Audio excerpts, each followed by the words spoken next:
میں یہ بات کہتا ہوں بڑی پختگی کے ساتھ کہ جو آدمی، جو طالب علم علماء دیوبند کے مسلک کو آنکھ بند کر کے اپنے سینے سے لگاتا ہے، میں اس کو علم حدیث کی اجازت دیتا ہوں۔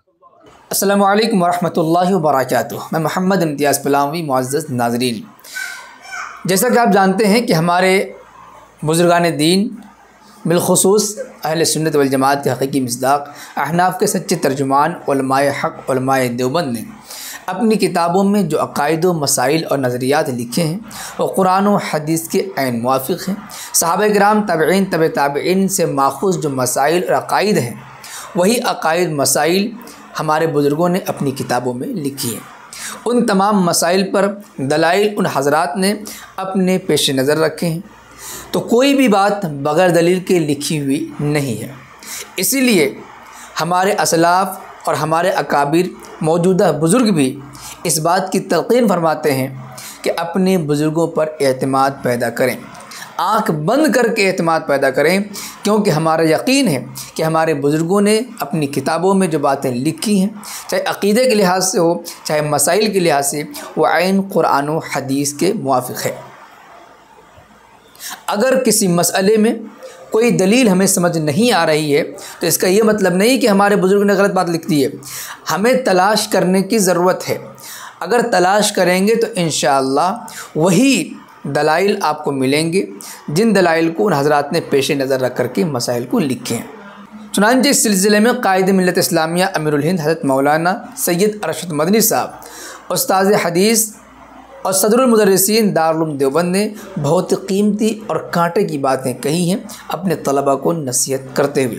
یہ نصیحت صرف دارالعلوم دیوبند کے طلباء یا کسی مخصوص طلباء کے لیے نہیں، بلکہ ان تمام طلباء کے لیے ہے جو خاص طور سے اکابرین دیوبند پر بھروسہ کرتے ہیں، ان سے تعلق رکھتے ہیں اور ان سے علمی انتساب کو باعث فخر سمجھتے ہیں۔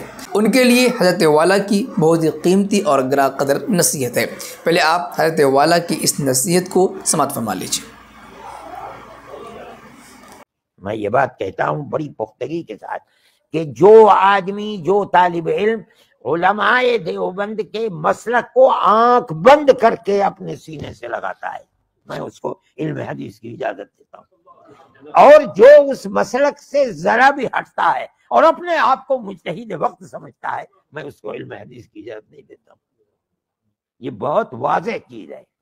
آپ حضرات حضرت گنگوہی رحمۃ اللہ علیہ کے دامن کو پکڑیے، ان کے نقش قدم پر چلیے، آنکھ بند کر کے یہ یقین کیجئے کہ ان حضرات نے جو فرمایا وہی صحابہ اور تابعین کا مسلک تھا، متقدمین کا مسلک تھا۔ ہم اسے اپنی آنکھ سے لگاتے ہیں۔ ہمارے پاس اگر کوئی دلیل نہیں ہے تو ہم تلاش کریں گے اور یقیناً دلیل وہی پائیں گے جو ان کا مسلک تھا۔ اس لیے اپنے آپ کو ان کے مسلک کا پابند کیجئے، اور اس پابندگی کے ساتھ اللہ تعالیٰ آپ کے علم و عمل میں برکت عطا فرمائے گا۔ ہم مجتہد وقت نہیں ہیں، ہم تو مقلدوں کے مقلد ہیں، ہمارے پاس علم اتنا نہیں ہے۔ وہ لوگ علم حدیث کے بہت جاننے والے تھے، قرآن کے جاننے والے تھے، فقہ کے جاننے والے تھے۔ وہ جو بات کہتے تھے دلیل کی بنیاد پر کہتے تھے، اور ان کا مسلک محفوظ مسلک ہے۔ جو آدمی اس کو مانتے ہیں علی الرأس والعینین، ان کو علم حدیث کی اجازت دی جائے، اور وہ علم حدیث کی اجازت اور علم حدیث کے پڑھنے اور پڑھانے کے مستحق ہیں۔ اللہ آپ لوگوں کے علم میں برکت عطا فرمائے۔ تو معزز ناظرین، آپ نے سنا قائد ملت اسلامیہ امیر الہند حضرت مولانا سید ارشد مدنی صاحب نے کتنی قیمتی نصیحت کی ہے۔ آج کچھ تھوڑا بہت ہم لوگ پڑھ لیتے ہیں تو ایسا لگتا ہے کہ سب سے بڑے علامہ ہو گئے۔ ہمارے بزرگوں نے اپنی کتابوں میں جو باتیں لکھی ہیں، اگر کوئی بات سمجھ میں نہیں آتی ہے فوراً اس کی تردید کر دیتے ہیں۔ حالانکہ تلاش کرنے کی ضرورت ہے، جستجو کی ضرورت ہے۔ کوشش کریں گے، تلاش کریں گے تو آپ کو قرآن و حدیث اور بزرگوں کی کتابوں میں وہی باتیں ملیں گی جو ہمارے بزرگوں نے لکھی۔ خاص طور سے حضرت علامہ و مولانا فقیہ النفس مفتی رشید احمد گنگوہی رحمۃ اللہ علیہ کے تعلق سے جو باتیں حضرت والا نے ارشاد فرمائی ہے بہت ہی قیمتی ہیں، کیونکہ پوری دنیا اس بات کو جانتی ہے کہ فقیہ النفس حضرت علامہ و مولانا مفتی رشید احمد گنگوہی رحمۃ اللہ علیہ نے اپنے دور میں کتنا شاندار اور عظیم کارنامہ انجام دیا ہے۔ خاص طور سے بدعت و خرافات سے بچانے کے لیے کیسے کارنامے انجام دیے ہیں پوری دنیا جانتی ہے، اس بات کے معترف ہے۔ اور میں یہ بات پورے وثوق کے ساتھ کہنا چاہتا ہوں کہ اگر حضرت علامہ و مولانا رشید احمد گنگوہی رحمۃ اللہ علیہ نے محنت نہ کی ہوتی، کفر و شرک کے خلاف فتوے نہ لکھے ہوتے، تو شاید 90-95% مسلمان شرک اور بدعات کے اندر مبتلا ہوتے۔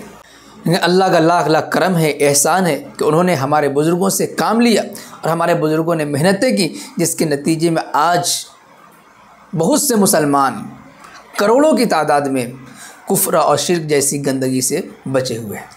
خلاصہ کلام یہ ہے کہ ہمیں اپنے بزرگوں پر مکمل اعتماد کرنے کی ضرورت ہے، کسی کے بہکاوے میں آ کر کے بہکنے کی بالکل بھی ضرورت نہیں ہے۔ ویسے سلسلے میں آپ کیا کچھ کہنا چاہیں گے کمنٹ باکس میں ضرور لکھیں، ویڈیو کو لائک کریں اور خوب شیئر کریں تاکہ یہ پیغام ہر گھر تک پہنچ سکے۔ شکریہ، جزاک اللہ۔ السلام علیکم ورحمۃ اللہ وبرکاتہ۔